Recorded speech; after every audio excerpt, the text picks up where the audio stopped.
তারপরে আল্লাহ পাক রব্বুল ইজ্জত বলছেন রোজার সম্বন্ধে, আবার কোরআনে আল্লাহ পাক রব্বুল ইজ্জত ঘোষণা দিয়েছেন ওয়া আতিম্মুস সিয়ামা ইলাল লাইল, অর্থাৎ তুমি রোজা পূরণ করো, রাত পর্যন্ত তুমি রোজা আদায় করো।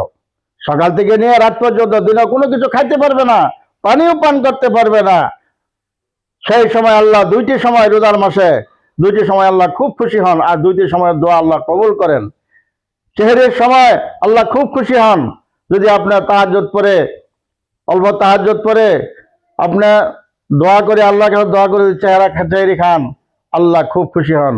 এবং সারাদিন রোজা রাখে যদি আপনি ইফতার করেন, ইফতার সম্মুখে নিয়ে যদি আল্লাহর কাছে আপনি দোয়া করেন, তাহলে আল্লাহ পাক রব্বুল ইজ্জত আপনার দোয়া অবশ্যই কবুল করবেন। এই গেল রোজা সম্বন্ধে। তারপরে আসছে যাকাত। যাকাত আপনাকে দিতেই হবে। আপনার পুষ্টি যেটা আপনার ক্ষেতের থেকে বা আপনার ফসল আপনার মাটির থেকে উৎপাদন হয়, সেটার 10 ভাগের 1 ভাগ। আর এইগুলি সম্পূর্ণ আপনি খরচ করার পর যা টাকা আপনার কাছে রাহি হলো, যা কিছু টাকা আপনার কাছে আছে, সেটা আপনি শতকরা মাত্র 2.5 টাকা দিবেন, 1025 টাকা দিবেন। এইভাবে করে জাকাত দিতে হবে।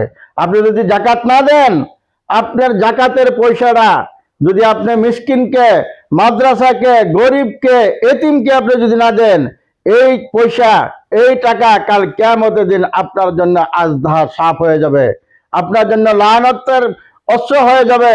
আর যদি আপনি জাকাতের পয়সা আদায় করেন, তাহলে আপনার মালের মধ্যে আল্লাহ আরো বরকত দিবেন।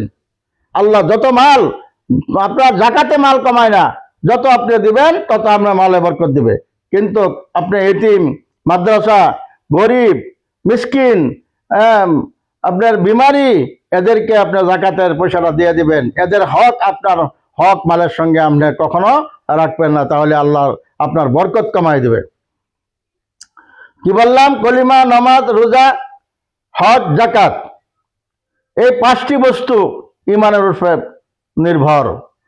হাদিসে আসছে বুখারী শরীফের, বুনিয়াল ইসলাম আলা খামসিন, ইসলামের বুনিয়াদ এই 5টি বস্তুর উপরে।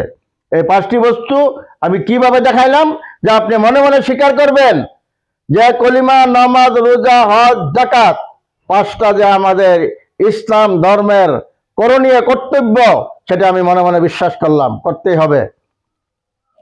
2 নম্বর হলো আপনি মুখে স্বীকার করতে হবে, মানুষকে আপনি দাওয়াত দিতে হবে।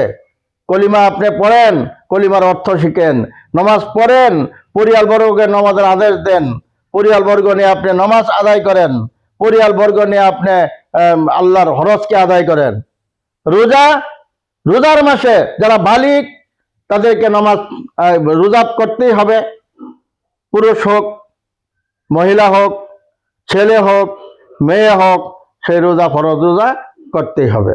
আপনি যদি একটি রোজা কাজা করেন, একটি রোজা যদি তরক করেন, মরার আগ পর্যন্ত যদি আপনি নফল রোজা সারা বছর করতে থাকেন, একটি রোজার সমান কখনো হবে না।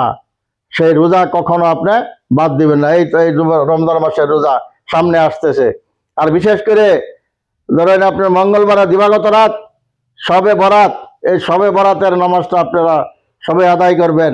আপনি যদি সামর্থ্য আছে 12 রাকাত করে পড়েন, 12 রাকাত শবে বরাতের পড়েন, 12 রাকাত তাহাজ্জুদ পড়েন, আরো যত নফল আছে আপনি পড়েন। আল্লাহ